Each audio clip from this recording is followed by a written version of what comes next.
Kita awali dengan pandangan dari Dai Salafi oleh Ustadz Zulkarnain bin Muhammad Sunusi. Ayat 77 sampai 79 tentang mempegang Al-Quran, Ustaz.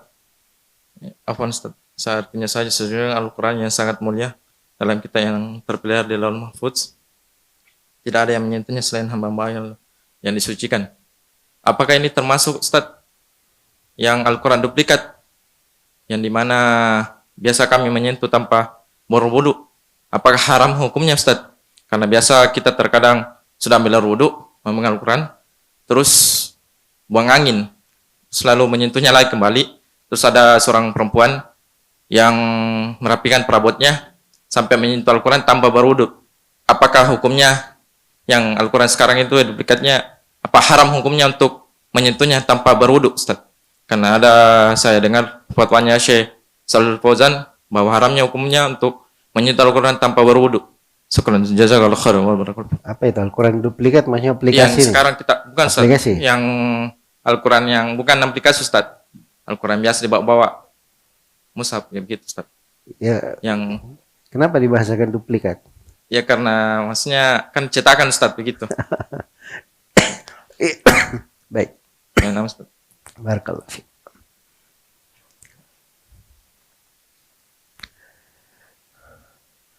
Ayatnya itu fala uqsimu bimawaqi'in nujum wa innahu laqasamun law ta'lamun 'azim innahu laqur'anun karim fi kitabim maknun la yamassuhu illal mutahharun. Ya, itu sumpah dari Allah bahwa dia Al-Quran itu adalah Al-Quran yang agung, berada di kitab maktum, di kitab fi kitabim maknun la yamassuhu illal mutahharun. Tidak ada yang menyentuhnya kecuali orang-orang yang disucikan. Orang-orang yang disucikan di situ mayoritas ulama ahli tafsir yang dimaksud adalah para malaikat. Yang dimaksud adalah para malaikat. Apakah dia termasuk ayat yang dipakai di pembahasan ini atau tidak? Itu silam pendapatnya di kalangan ahli fikih. Tapi sebagian ahli fikih memahami bahwa mutahharun itu konsekuensinya adalah diambil makna bersuci dari hadat. Bersuci dari hadat ketika menyentuhnya. Jelas ya? Baik, dan ini pembahasan ada silam pendapat di tengah para ulama dari masa dahulu. Tapi kalau ingin aman seseorang itu jangan dia menyentuh Al-Quran kecuali dalam keadaan bertaharah, bersuci. Itu yang paling aman ya. Yang paling bagusnya. Iya. Karena telah syah dari Nabi Sallallahu Alaihi Wasallam, setiap hadits ada kelemahan. Tapi bisa saling mendukung, saling menguatkan. Iya. Ketika Nabi berkata, la yamassul Quran illa tahir. Tidak ada yang menyentuh Al-Quran kecuali orang yang bersuci. Nah, dari situ dibahas tentang tahara. Karena tahara itu banyak maknanya. Suci, tahir, itu bisa bermakna suci bukan orang yang junub. Satu. Yang kedua, suci bisa bermakna suci dari najis. Yang ketiga, tahir bisa bermakna suci dari hadat. Dan yang keempat, tahir bisa bermakna suci dia muslim bukan kafir. Muslim bukan kafir. Itu 4 makna. Jadi kalau diarahkan kepada satu makna padahal maknanya luas, nah, itu kurang tepat. Hanya kalau dari sudut kehati-hatian, sebaiknya seorang itu jangan menyentuh Al-Quran kecuali dalam keadaan apa? Dalam keadaan bersuci. Iya. Di antara dalil para ulama yang membolehkan adalah hadits Aisyah radhiyallahu anha. Ketika Nabi Shallallahu Alaihi Wasallam bersabda kepadanya, nah ini diriwayat Bukhari dan Muslim, if'ali ma yaf'alul hajj illa an tatufi bil bait hatta tatahuri. Wahai Aisyah, lakukanlah semua apa yang dilakukan oleh orang yang haji. Iya, kecuali tawaf di Ka'bah. Hingga kamu suci. Jadi Aisyah yang haid di musim haji, itu oleh Nabi Sallallahu Alaihi Wasallam tidak dilarang kecuali tawaf saja. Yang terkandung maknanya juga di dalam sholat.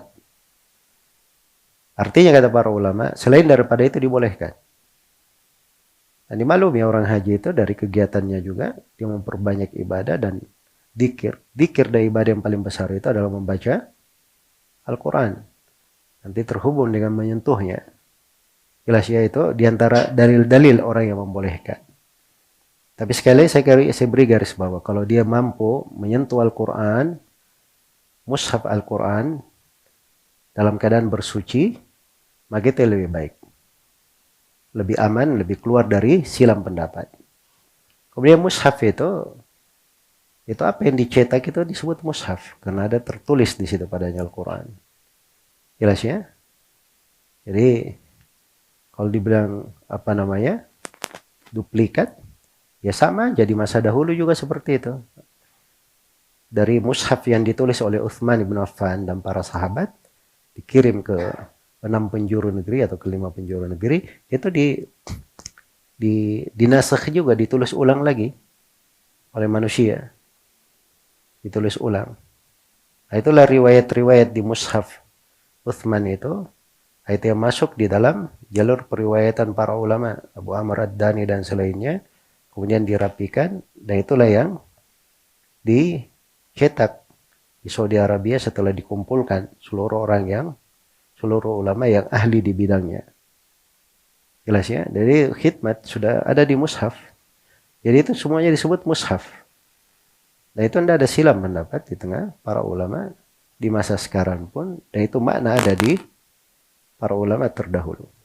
Cuman kalau aplikasi, yang ada di aplikasi, memang itu diberi fatwa oleh sejumlah ulama di masa sekarang bahwa itu tidak disebut sama hukumnya dengan apa? Dengan mushaf. Sebab bisa tampak, bisa hilang.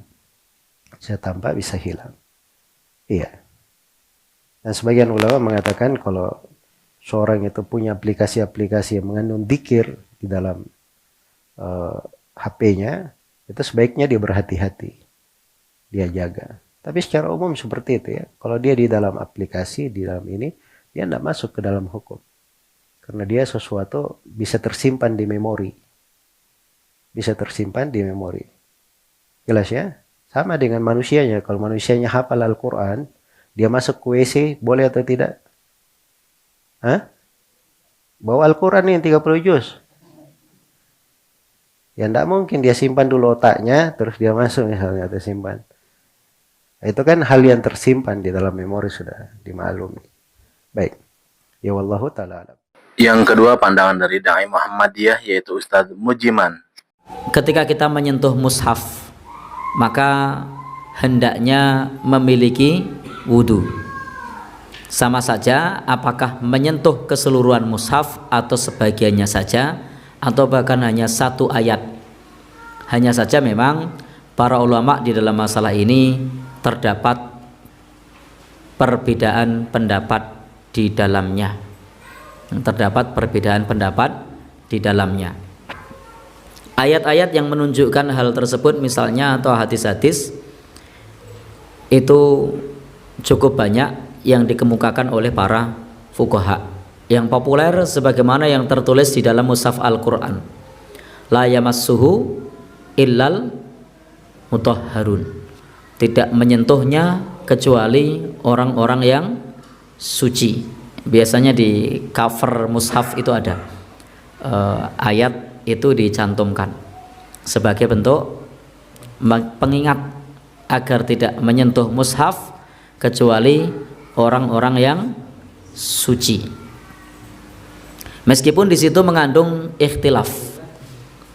Makna la tidak menyentuh itu la nahi atau sebagai bentuk khobariyah. Kalau la di situ adalah nahi, maka jelas haram hukumnya menyentuh Al-Quran, karena la di situ adalah larangan, jangan menyentuh.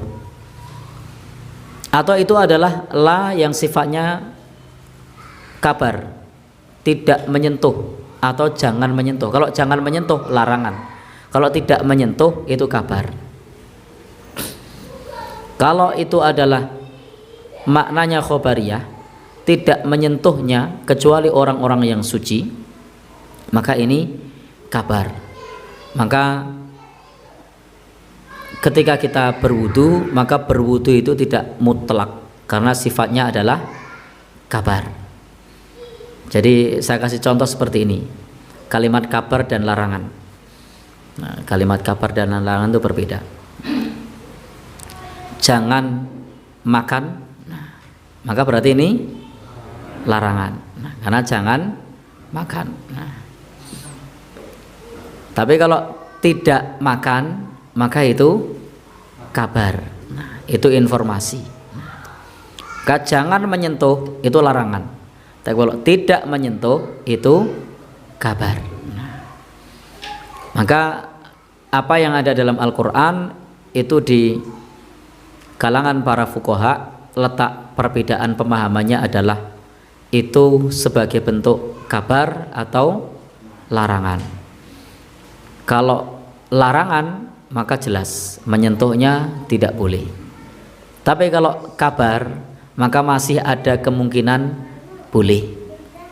Sebagaimana ketika ada orang mengatakan tidak makan kecuali orang-orang al-khair. Artinya orang-orang al-khair yang makan. Apakah berarti orang yang lain dilarang makan? Belum tentu. Bisa jadi tidak selera. Kenapa orang al-khair makan? Ya bisa jadi punya alasan lain. Berbeda dengan mengatakan jangan makan kecuali orang-orang al-khair. Berarti selain orang-orang al-khair tidak boleh makan.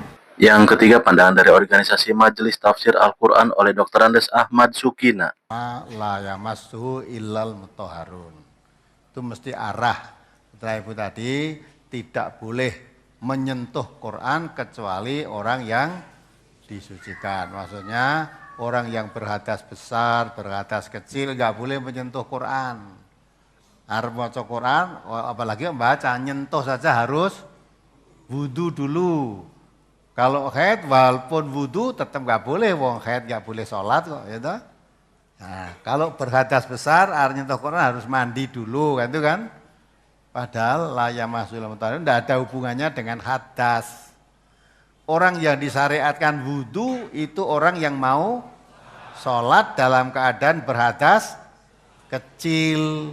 Orang yang disuruh mandi itu dalam keadaan berhadas besar mau mengerjakan sholat. Mau puasa saja nggak ada kok perintah mandi, perintah wudu, mau puasa, ibadah itu.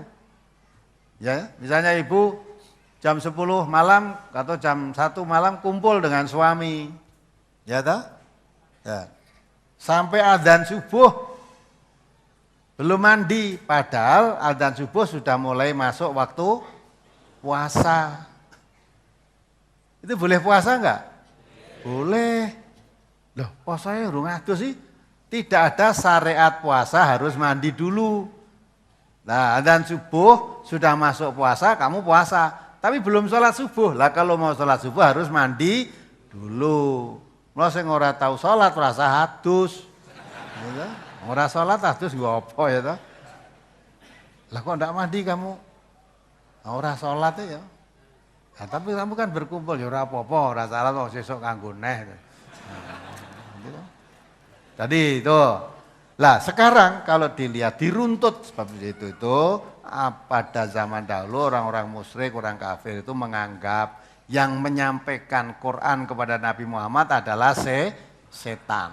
Maka la yamassul mutahharun tidak bisa menyentuh Quran itu kecuali hamba-hamba Allah yang disucikan, maksudnya malaikat.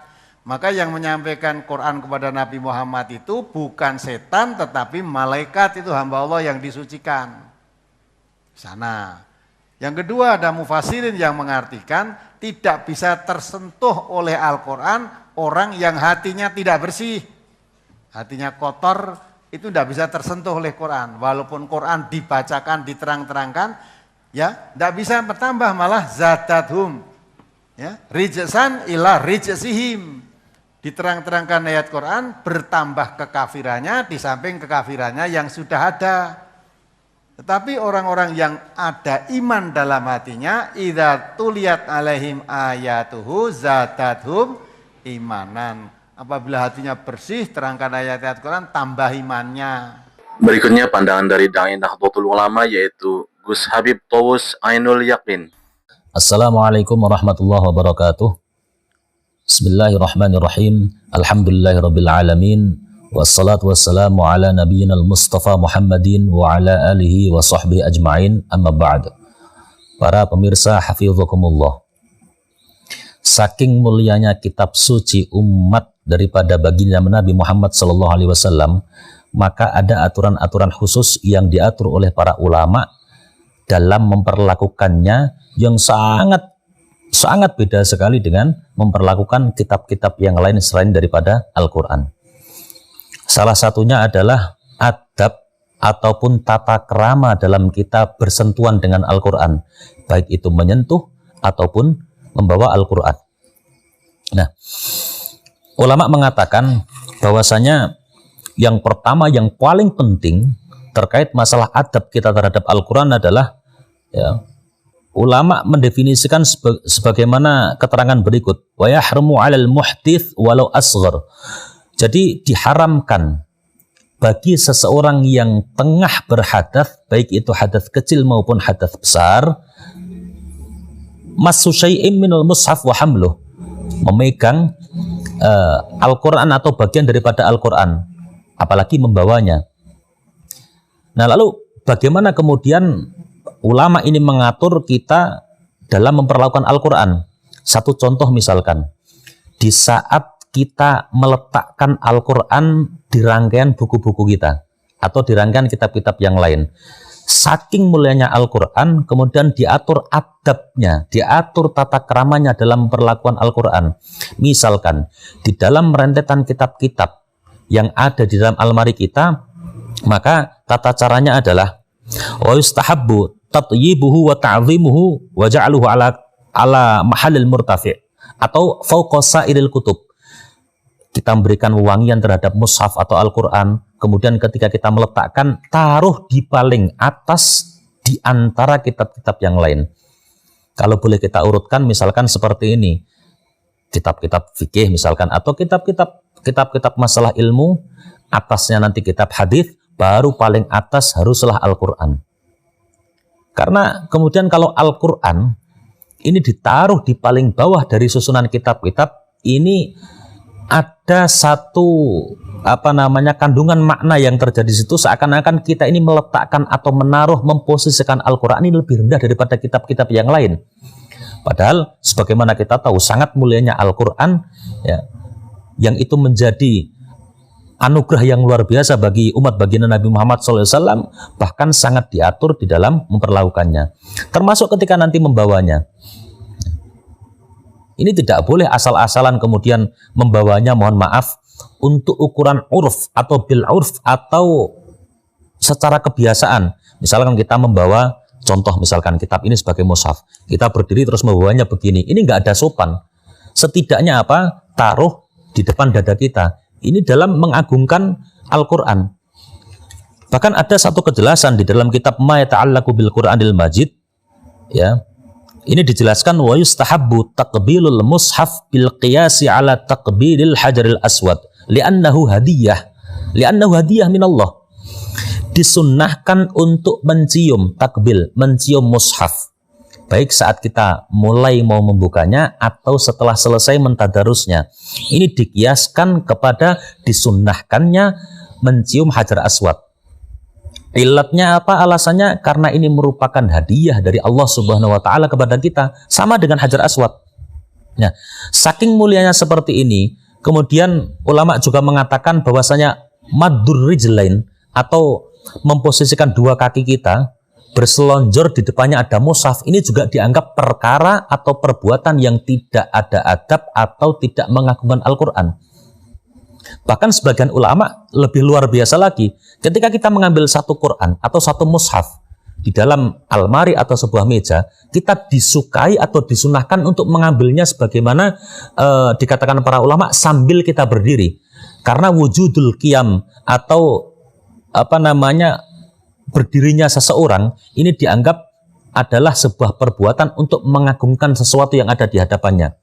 Sama ketika kemudian dalam satu majelis kemudian ada seorang yang alim, karena faktor ilmunya ini beliau datang, kita ini disunahkan untuk berdiri dalam rangka apa? Ikroman, dalam rangka untuk memuliakan. Apalagi ketika ini kemudian ditautkan atau dihubungkan dengan Al-Quran.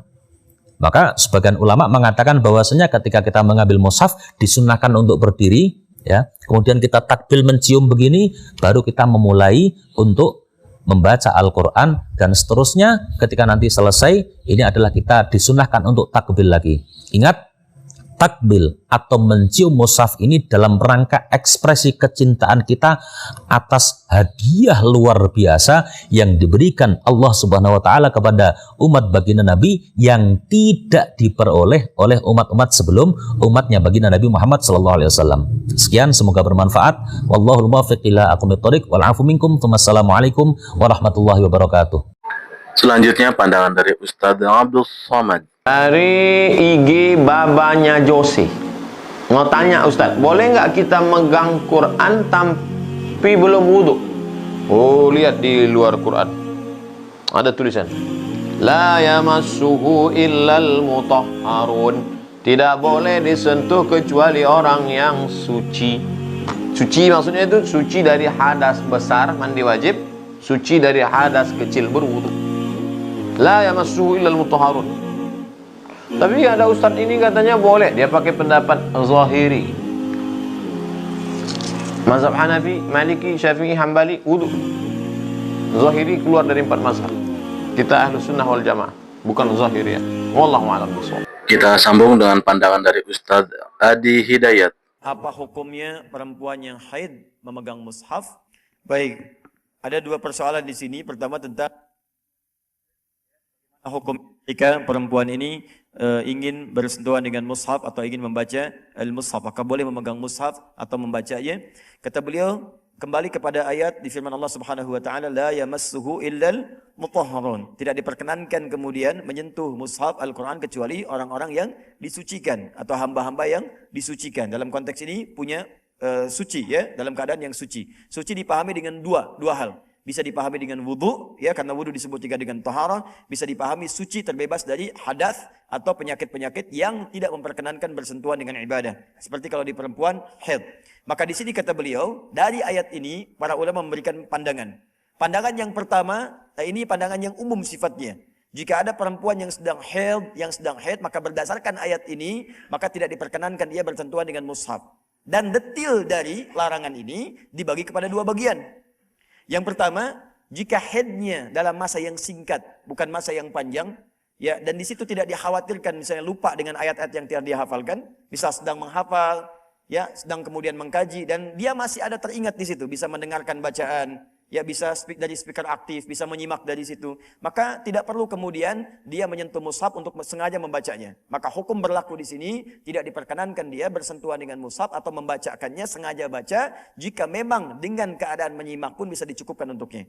Tapi jika ada darurat yang sangat untuk dia, misal dalam keadaan dia khawatir lupa dengan hafalannya, tidak dicukupkan dengan menyimak saja, tidak ada perangkat untuk menyimak, dalam keadaan speaker aktif tidak ada, di tempat yang tidak bisa mendengar Quran, tapi dia punya mushaf, dan dia khawatir kalau tidak mengulang dari kebiasaannya dia bisa lupa. Maka dalam konteks ini sebagian ulama memperbolehkan dengan catatan tadi, dengan syarat untuk menguatkan hafalannya saja.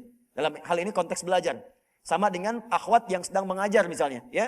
Kalau dia khawatir dengan keadaan dia itu haidnya kemudian tidak mengajar, dan dengan tidak mengajar ini orang-orang tidak mendapatkan manfaat dan waktunya hanya di situ saja, maka diperkenankan dia pada situ mengajar dengan memberikan bimbingan-bimbingan ayat-ayat Quran yang dia bacakan. Ada detil dari sini, ada sebagian termasuk Imam Malik mengatakan dia niatkan dengan niat untuk tidak membaca. Tapi niat hanya untuk misalnya mengulang dengan bacaan atau mendengarkan bacaan atau membacakan secara terbata-bata. Dengan tidak dimaksudkan membacakan Quran secara keseluruhannya.